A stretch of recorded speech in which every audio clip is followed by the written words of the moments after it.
నమస్తే. ఇప్పుడు మీరు చూడబోతున్న వీడియో ఖచ్చితంగా మీకు ఉపయోగపడుతుంది, నచ్చుతుంది కూడా. మరి మీకు నచ్చిన విషయం నాకు తెలియాలి అంటే ఈ వీడియోని మీరు లైక్ చేయాలి, షేర్ చేయాలి, అలాగే మన ఛానల్‌ని సబ్స్క్రైబ్ చేయాలి. మీ సపోర్ట్‌ని నాకు అందిస్తారు కదూ! ఓకే. ఇప్పుడు వీడియోని స్టార్ట్ చేద్దాం. నమస్తే. Welcome to our channel. నేను పద్మిని. ప్రస్తుతంతో పాటు ప్రముఖ ఆధ్యాత్మికవేత్త, జ్యోతిష్య పండితులు, అమ్మవారి సేవకులు, దత్త గణపతి ఉపాసకులు మురళీధర శర్మ గారు మనతో పాటు ఉన్నారు. మాట్లాడండి. నమస్కారం అండి. మహాదేవ శ్రీమాత ఫిబ్రవరి మాసం వచ్చేస్తోంది మురళి గారు. అమ్మ. రకరకాల గ్రహ మార్పులు కూడా జరుగుతున్నాయి, అవును. కంజంక్షన్స్ ఉన్నాయి కొన్ని గ్రహాల మధ్య. అవును. సో ఎలా ఉండబోతోంది ద్వాదశ రాశుల వారికి ఈ ఫిబ్రవరి మాసం అనేది తెలుసుకోవాలనుకుంటున్నామండి. ముందుగా అసలు ఏ ఏ గ్రహాలు కలిసి ఉండబోతున్నాయి, మొత్తం 1 మంత్ ఎలా ఉండబోతుంది గ్రహస్థితి అనేది ఒక్కసారి చెప్పిన తర్వాత మనం రాశులలోకి వెళ్దాం. తప్పకుండా రెడ్ టీవీ భక్తి ప్రేక్షకులకు ఫిబ్రవరి నెలకు సంబంధించినటువంటి రాశి ఫలాలు ఏవైతే ఉన్నాయో దానికి సంబంధించి గ్రహచారము గోచారం అనేటువంటిది ఉంటుంది అనేటువంటి విషయాన్ని మీరు గమనించగలరు. చెప్పేటువంటిది ఖచ్చితంగా కూడా ఇది కేవలం కూడా గోచారం. గోచారానికి సంబంధించి మీకు దీని నుండి ఫలితాలు తక్కువగా కనబడినా కూడా మీ గ్రహచారము అంటే మీరు పుట్టినటువంటి సమయంలో ఏర్పడేటువంటి లగ్నం ఏదైతే ఉంటుందో దాన్ని ఆధారంగా చేసుకొని ఏర్పడినటువంటి లగ్నము, ఆ యొక్క 12 చక్రాసు, ఏ గ్రహం ఎక్కడ ఉంది అనేటువంటి దాన్ని బట్టి రిజల్ట్ మీకు ఉంటుంది. కానీ ఇది మనం చెప్పేటువంటిది ఫిబ్రవరి నెలలో ఏ ఏ గ్రహాలు మారడం వలన ఏ రాశుల వారికి ఏ విధమైనటువంటి ఫలితాలు ఉంటాయి అని.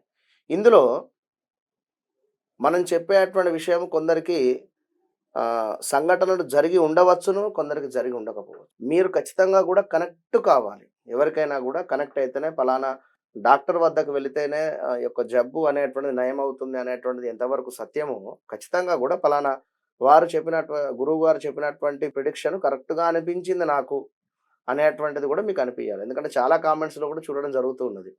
గురువు గారు మీరు చెప్పినటువంటి విధంగానే నాకు ఆ సంఘటన జరిగింది నిజంగానే అని ఒకరంటే, మరొకరు నాకు అసలు ఎలాంటి సంఘటనలు మ్యాచ్ లేవు అని అవ్వలేదు. చెప్పి అంటున్నారు. సంతోషమే అక్కడ. ఇప్పుడు కొంతమంది అలా కమెంట్స్ పెట్టిన వాళ్ళ విషయం నాకు అర్థమైంది. అకార్డింగ్ టు మై అండర్‌స్టాండింగ్స్ నాకేమనిపించిందంటే, వాళ్ళు అక్షరాన్ని బట్టి రాసి చూసుకుంటారు. అవును. అది కూడా కొంత ఇబ్బంది పెడుతుంది. ఎందుకంటే అక్షరాన్ని బట్టి రాసి చూసుకుంటే అక్యురేట్ రిజల్ట్స్ వస్తాయని లేదు. ఒక్కొక్కరు ఒక్కొక్కటిలా చెప్తూ ఉంటారు. 100% మనకు కనిపించాలి, పోనీ 100 కాదు, 50% అయినా మనకి గోచారానికి సంబంధించి మనకు కనిపించాలి అంటే మన రాశి, లగ్నం పర్ఫెక్ట్‌గా మనకు తెలిసి ఉండాలి. తెలిసి ఏమండి? ఉండాలి అంతేనా? ఖచ్చితంగా కూడా. హ్మ్. కనుక మీరు ఈ యొక్క సబ్జెక్టును అర్థం చేసుకోండి. ఏదో కర్కాటక రాశికి బాగాలేదు అంటే బాగాలేదు అని చెప్పి నాది కర్కాటక రాశి అని చెప్పి అనుకోవద్దు. కనుక మీకంటూ ఒక డేట్ ఆఫ్ బర్త్, పుట్టిన సమయాన్ని బట్టి నిర్ధారణ ఉంటుంది. దాన్ని బట్టే మీరు ముందుకెళ్ళాలి. ఇక అవి లేవు అనుకుంటే అది సెకండరీ విషయం. దానికి సంబంధించింది చాలా టాపిక్స్ మాట్లాడడం జరిగింది. మీరు చూసుకోండి. ముందుగా హ్మ్. మరి గ్రహస్థితి ఎలా ఉందండి ఫిబ్రవరి మాసంలో? ఫిబ్రవరి మాసానికి సంబంధించి మనకు యొక్క సూర్య భగవానుడు మకరంలోకి రావడము మనకు మకర మకర సంక్రాంతి నాడు. సంక్రాంతిని హ్మ్. పురస్కరించుకొని అది పెద్ద గ్రహమే. హ్మ్. ఈ శని భగవానుడు ఎక్కడైతే ఉన్నాడో అక్కడే కుంభంలోనే ఉన్నాడు. తనకు సంబంధించి ఎలాంటి మార్పు లేదు. గురువు గారు కూడా మేషంలోనే ఉండడం జరిగింది. కనుక తనకు సంబంధించింది ఏది లేదు. చూసుకున్న రాహుకేతువులు అక్కడే ఉన్నారు. ఇక్కడ కన్యలో, అదేవిధంగా అక్కడ హ్మ్. మన మీనంలో. మీనంలో హ్మ్. రాహువు. ఇక శుక్రుడు, కుజుడు, అదేవిధంగా బుధుడు, ఈ 3 గ్రహాలు మాత్రమే మారేటువంటి పరిస్థితి. ఈ 3 గ్రహాలు మారేటువంటి సందర్భంలో ఇక్కడ బుధాదిత్య యోగము ఏర్పడుతుంది. విన్నరా? ఫస్ట్ సూర్యుని వద్దకు బుధుడు వెళ్ళిపోతూ ఉన్నాడు. దానిని బుధాదిత్య యోగము. ఇది కొన్ని రోజులు కొన్ని రాశుల వారికి. అటు పిమ్మట కుజుడు వెళ్ళడం జరుగుతున్నది, అదే సూర్యుని వద్దకు. నెక్స్ట్ శుక్రుడు వెళ్ళడం జరుగుతున్నది. 4 గ్రహాలు ఒకే దగ్గర గ్రహ ఉండిపోతున్నాయి. యుద్ధం కూడా ఏర్పడేటువంటి పరిస్థితి ఉన్నది. ఎగ్జాక్ట్లీ. కనుక ఈ గ్రహాలను బేస్ చేసుకొని ఎవరికి బాగుంది, ఎవరికి బాగలేదు అనేటువంటి దాని ఇప్పుడు గురించి చూద్దాం. మనం మాట్లాడుకుందాం. షూర్. మరి వృషభ రాశి వారికి ఎలా ఉండబోతోందండి ఫిబ్రవరి మాసం? వృషభ రాశి వారిని ఈ యొక్క ఫిబ్రవరి నెలకు సంబంధించింది చూసుకున్నట్టయితే మీకు అష్టమంలో ఉండేటువంటి శుక్రుడు వలన కాస్త అనారోగ్య సమస్యలు తలెత్తేటువంటి పరిస్థితి. అదేవిధంగా అదనపు విలాసాలకు సంబంధించి కాస్త ఇబ్బంది, అంటే అదనపు విలాసాలు పొందేటువంటి స్వభావం మిమ్మల్ని అనేక సమస్యలు గురి చేయడానికి, అంటే అన్ఎక్స్పెక్టెడ్గా ఎక్కడ వెళ్ళడం కానీ, లేదా వద్దు అనుకునేటువంటి సందర్భానికి ఎక్కువ కూడా డబ్బులు ఖర్చు పెట్టుకొని వెళ్ళేటువంటి పరిస్థితి కానీ, ఏవైనా కావచ్చును విలాసవంతమైనటువంటి జీవితంలో కొంచెం వద్దు ఈ యొక్క నెల అని చెప్పడం. అదేవిధంగా అనేక సమస్యలకు కాస్త గురి చేయడానికి దారి తీసేటువంటి పరిస్థితి గోచరిస్తుంది. ఎందుకు అంటే 8లో శుక్రుడు ఉండటం వలన కాస్త ఇబ్బందులు, అదేవిధంగా వ్యాపారంలో కూడా హెచ్చుతగ్గులు అయ్యేటువంటి పరిస్థితి ఉంది. ఈ నెల మీకు చాలా బిజీగా ఉండేటువంటి పరిస్థితి కూడా ఉంది.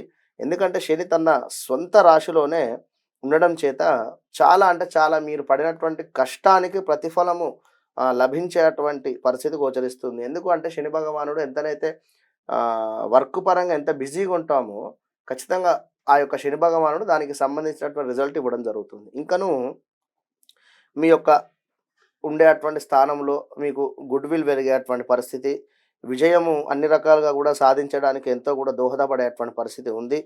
ఇంకను చూసుకున్నట్టయితే మీ కష్టానికి తప్పకుండా కూడా తగినటువంటి ప్రతిఫలము అందుకోవడం ఖాయమని చెప్పవచ్చును. కానీ 6వ ఇంటికి అధిపతి శుక్రుడు కనుక 8వ ఇంట్లో అంగారకుడితో ఉన్నాడు. దీని కారణంగా మీ ప్రత్యర్థులు మిమ్మల్ని కాస్త ఇబ్బంది పెట్టడానికి ఛాన్సెస్ ఉన్నాయి. ఇక్కడ 6వ స్థానం అంటే ఏమిటి అంటే శత్రుస్థానం కనుక ఇబ్బందులు ఉన్నాయి. మరి ఈ యొక్క ఫిబ్రవరి 12 తర్వాత కాస్త మార్పులు వేరే రకంగా కూడా ఉంటాయి. శుక్రుడు 9వ స్థానంలోకి ప్రవేశించడం చేత అంటే మనకు వృషభం నుండి 9వ స్థానం అంటే మకరంలోకి శుక్రుడు రావడం వలన కాస్త ఉపశమనం దొరికేటువంటి పరిస్థితి ఉంటుంది ప్రత్యర్థుల మీద. కనుక ఒక 2 వీక్స్ ఇబ్బంది కదిలేటువంటి పరిస్థితి ఉంది. ఇంకా విద్యార్థుల విషయాన్ని చూసుకున్నట్టయితే 5వ ఇంట్లో కేతు ఉండడం వలన మంచి ఫలితాలు ఉంటాయి. తప్పకుండా కూడా అనుకున్నటువంటి చదువు కానీ చదువులపై దృష్టి పెట్టడం కానీ పై చదువులకు ఎక్కడికైనా బయటికి వెళ్ళాలి అని అనుకునేటువంటి వారికి కూడా మంచి ఫలితంగా కూడా చెప్పుకోవచ్చును. ఇంకా నువ్వు చూసుకున్నట్టయితే ఈ నెల ఆరోగ్యానికి సంబంధించి హెచ్చుతగ్గులతో ఉండేటువంటి పరిస్థితి గోచరిస్తుంది. కేతువు 5వ ఇంట్లో ఉండడం చేత 12వ ఇంట్లో ఉండేటువంటి బృహస్పతి ఉండడము ఆరోగ్యానికి సంబంధించి ఇబ్బందులు వాటిల్లుతాయి. అంటే పంచమ కేతువు, అదేవిధంగా 12th గురువు. 12th ఏమిటి అంటే మనకు ఖర్చు కానీ అదేవిధంగా ఆకస్మికంగా డబ్బులు ఖర్చు అవుతాయి. పంచమాతు కేతువు ఉన్నా కూడా మనకు ఉండేటువంటి సిచ్యువేషన్ డ్రై అయ్యేటువంటి పరిస్థితి ఉంటుంది. మనీ రిలేటెడ్ కానీ ఒకవేళ సంతానానికి సంబంధించి ఎవరైనా కూడా హాస్పిటల్కి వెళ్ళాలి అని అనుకునేటువంటి వారు ఇది సరైనటువంటి సమయం కాదు, కాస్త వేచి ఉండండి. ఇంకను ఈ యొక్క చూసుకున్నట్టయితే 8వ ఇంట్లో మరి కుజుడు మరియు శుక్రుడు కూడా కలిసి ఉంటున్నారు కొన్ని రోజుల దాకా కూడా. దాని వలన శారీరకానికి సంబంధించినటువంటి ఇబ్బందులు గోచరిస్తూ ఉన్నాయి. 2-3 నెలలు ఈ యొక్క గురువు మనకు ఏప్రిల్ మే దాకా కూడా ఉండడం జరుగుతుంది. కనుక ఇప్పటి నుండే మీరు ఏమైనా జాబ్ రిలేటెడ్ వెళ్ళిపోవాలి అని అనుకునేటువంటి వారు, జాబ్లో ఏమైనా చేంజ్లు కోరుకునేటువంటి వారు ఖచ్చితంగా కూడా మీరు ముందుకు వెళ్ళవచ్చు. రైట్, చాలా బ్యూటిఫుల్ గా ఎక్స్ప్లెయిన్ చేశారు. థ్యాంక్ యూ సో మచ్ అండి. ఇక నెక్స్ట్ ఎపిసోడ్ లో మిథున రాశి గురించి మాట్లాడుకుందాం. నమస్తే. మహాదేవ.